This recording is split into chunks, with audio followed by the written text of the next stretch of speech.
같이 죽을래? 어? 일단은 다 잊고 푹 자고 오늘을 좋은 날로 만들 수는 있지 않을까? Hyunwoo khawatir. Ia bertanya kepada Hae-in mengenai kebenaran tentang hidupnya yang hanya tersisa 3 bulan lagi. Saat itu, Hae-in mencoba untuk mengajak Hyunwoo ke rumah sakit bersamanya. Namun ia kecewa karena Hyunwoo membentaknya dan menolak untuk mengantarnya. Ketika sedang berada di perjalanan, penyakit Hae-in mulai bereaksi, di mana penglihatannya sudah terlihat kabur. Ia hanya mengingat jika dirinya terakhir kali berada di lobi rumah sakit. Namun tiba-tiba saat kembali normal, Hae-in sudah berada di dalam ruangan dokter. Akhir-akhir ini, Hae-in sering merasakan sakit kepala dan lupa apa yang ia lakukan dengan kejadian 10 menit atau 30 menit yang lalu. Bahkan, ia sering melupakan beberapa janji penting. Dokter mengatakan jika Hae-in mengalami kunchitoma di mana penyakit ini sangat langka. Tak banyak kasus di dunia. Hae-in menjadi pasien Korea pertama yang mengalami hal ini.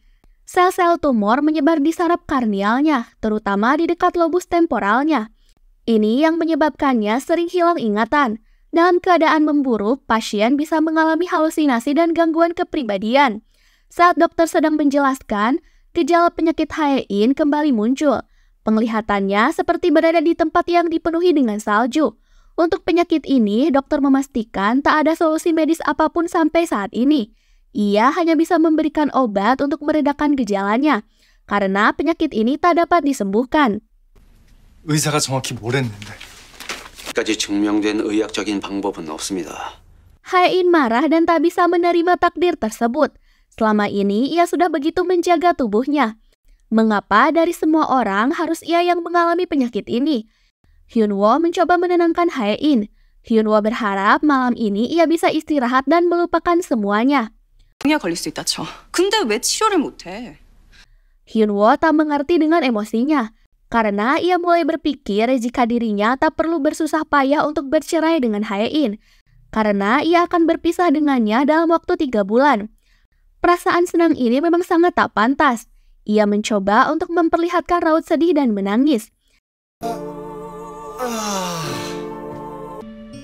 저기... Saat Hae-in bangun, ia melihat Hyunwoo di depannya. Karena kaget, Hyunwoo tiba-tiba menciumnya dan mengatakan jika itu adalah morning kiss.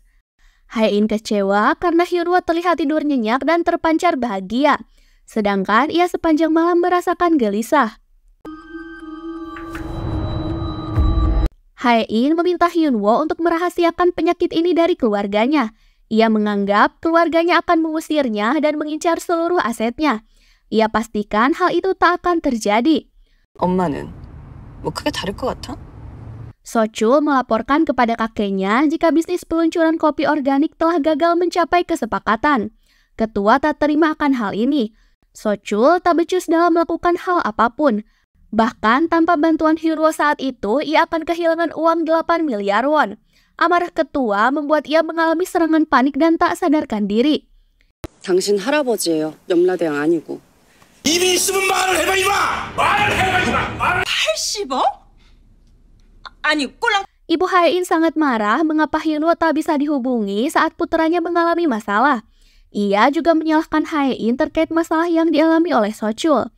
Ketika Hae-in mengatakan jika ia memiliki masalah yang lebih serius dibandingkan saudaranya itu, ibunya tampak tak peduli dan seolah mengabaikannya. 엄마 우리 그만 건드려요. Hyunwoo menceritakan kepada temannya jika ia tak akan bercerai dengan Hae-in. Ia akan diberkati perpisahan dengan cara yang aman dengan Hae-in. Hyunwoo menceritakan rahasia terkait hidup Hae-in yang hanya tersisa 3 bulan. Temannya menganggap jika Dewi Fortuna sedang menghampiri nasib Hyunwoo. Ia menasihati Hyunwoo di mana dalam waktu singkat itu, ia harus memikat Hae-in supaya membatalkan surat wasiatnya agar mendapatkan para Shakwin dan semua asetnya. 내가 도와준다고 하자고 이혼. 뭐하냐 지금? 아니야 소름 끼치게 열심히. Sepertinya Hyunwoo mempertimbangkan nasihat tersebut. Ia mulai bersikap romantis kepada Hae-in. Hyunwoo membawa sebuket bunga cantik sebagai peringatan hari anniversary mereka. Saat sarapan pagi, duduk mereka juga mulai berdekatan. Bahkan ketika rapat di kantor, saat Hae-in terdengar batuk, ia dengan siaga memperhatikan dan bertanya keadaannya. Hyunwoo juga terlihat memakaikan jaket saat Hae-in merasa kedinginan. Namun Hae-in sangat risih dengan perhatian Hyunwoo yang terlihat dramatis. 여기 꽃병. 진짜 차라리 싸워라. Keluarga Queens melakukan makan malam bersama. Tiba-tiba Ibu Hae-in mengatakan jika ia akan menuntut putrinya karena telah membangun Parasya Group di area tanahnya. Terjadi keributan antara Hae-in dan orang tuanya. Hyunwoo berusaha menjadi penengah. Ia lalu membawa pergi Hae-in dari tempat tersebut. Sikap perhatian Hyunwoo disalahpahami oleh Hae-in. Ia menyuruh Hyunwoo untuk bersikap tak peduli seperti biasanya. 적절히 겁먹고 적절할 때 물러나라고? 잘 합의하자는 거야. 백서와 Hyunwoo mengatakan jika trik romantis tak berhasil ia lakukan kepada Hae-in. Meskipun perasaan cinta mereka telah hilang, bagaimanapun di masa lalu keduanya pernah saling mencintai. Yang berharap Hyunwoo bisa menumbuhkan kembali rasa cinta tersebut. 결혼하면 왜 사랑을 안 하지? 내가 이혼 전문 변호사로서 Sementara itu, Bomja membuat keributan di acara pernikahan mantan suaminya. Karena amarahnya tak tertahankan, Bomja menyerangnya bahkan memukul pria tersebut sampai membuat ia dilarikan ke rumah sakit. Lagi-lagi, Hyunwoo lah yang harus membereskan masalah tersebut. Hyunwoo menyarankan Bomja untuk tak melakukan hal sembrono selama dalam status masa percobaan. Karena ia akan terancam menerima hukuman yang lebih berat. 결혼해? 이렇게 둘이서? Ketua sangat khawatir dengan emosi yang dimiliki oleh Bomja. Bagaimanapun saat ini ia telah berusia 50 tahun dan harus lebih bijaksana.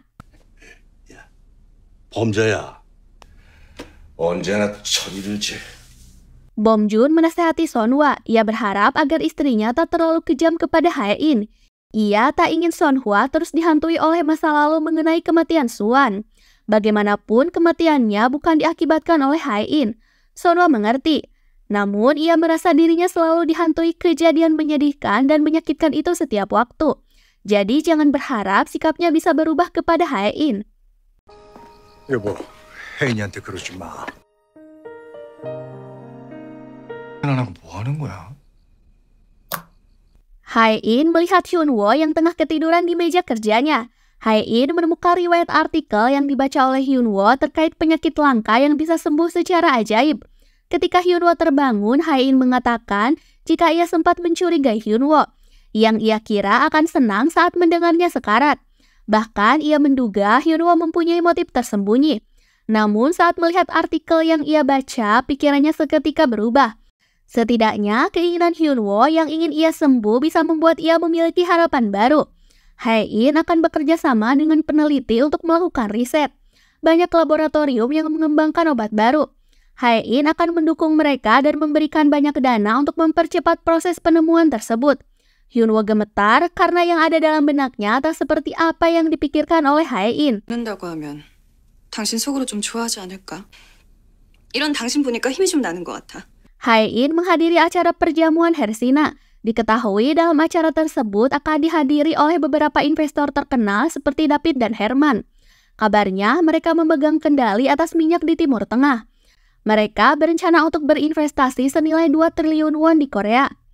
Hae-in disapa oleh temannya. Wanita itu mengetahui Hae-in karena datang tanpa pasangan. Menurutnya, Herman hanya mengutamakan orang yang terlihat menjalin hubungan baik. Baginya, hal tersebut dikatakan sebagai rekan bisnis yang terbaik. Sayangnya, saat Hyunwoo ditelepon, ia tengah berada di pengadilan dan tak bisa diganggu. Hae-in kembali bertemu wanita itu saat di toilet. Ia kembali mengasihani Hae-in terkait rumor ketidakharmonisan rumah tangganya. Ia berpikir jika inilah alasan mengapa harus mencari pasangan yang selevel. Wanita itu mengatakan jika Hae-in seharusnya menikah dengan Yo Eun-sung. Diketahui kini ia telah sukses karena menjadi tangan kanan Pak Herman. Eun-sung juga dipercaya sebagai pengelola keuangan para syekh. 팁 하나 줄까? 뭐 오랜만이다. Hae-in mendapatkan bantuan Eun-sung untuk menjalin relasi dengan Herman. Untungnya Hyunwoo datang tepat waktu. Ia bisa mendampinginya saat akan menyapa Herman. Pertemuan berjalan dengan lancar. Hae-in kemudian membalas cacian temannya tersebut dengan puas. Ia berhasil membuatnya sangat kesal.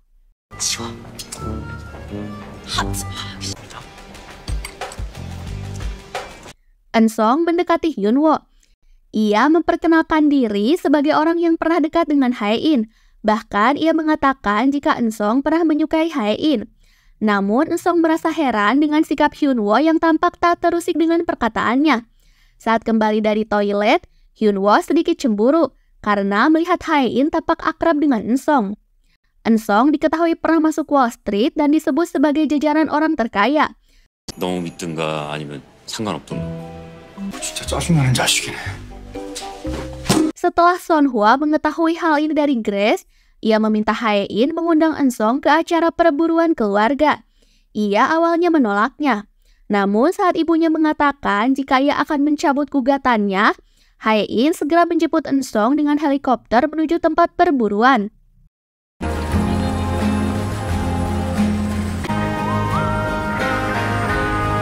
Grup Queen mulai bersiap untuk melakukan perburuan. Hyun-woo diledek oleh So-chul karena ia tak pernah dapat apapun dalam perburuan. Sementara itu, Hae-in tak menyadari jika dirinya telah masuk ke area terlarang. Hyun-woo berusaha menghubunginya, namun Hae-in tak kunjung mengangkat panggilannya. Hyun-woo bertemu dengan Eun-song. Ia memarahinya karena Eun-song telah masuk ke area yang bukan wilayahnya. 그걸 다 끌고 이 산중까지 와서 사냥시키는 게 네, 그 코스 Hae-in tampak dalam kondisi yang kurang fit. Penyakitnya kambuh. Ia kembali mengalami halusinasi. Hae-in tiba-tiba melihat hewan buas di depannya. Ia kebingungan karena ia mengalami beberapa recall memori di masa lalu. Saat hewan buas itu akan menyerang, Hyun-woo dengan sigap menembaknya dan berhasil melindungi Hae-in. 웃기지 마. 이거 다 가짜야.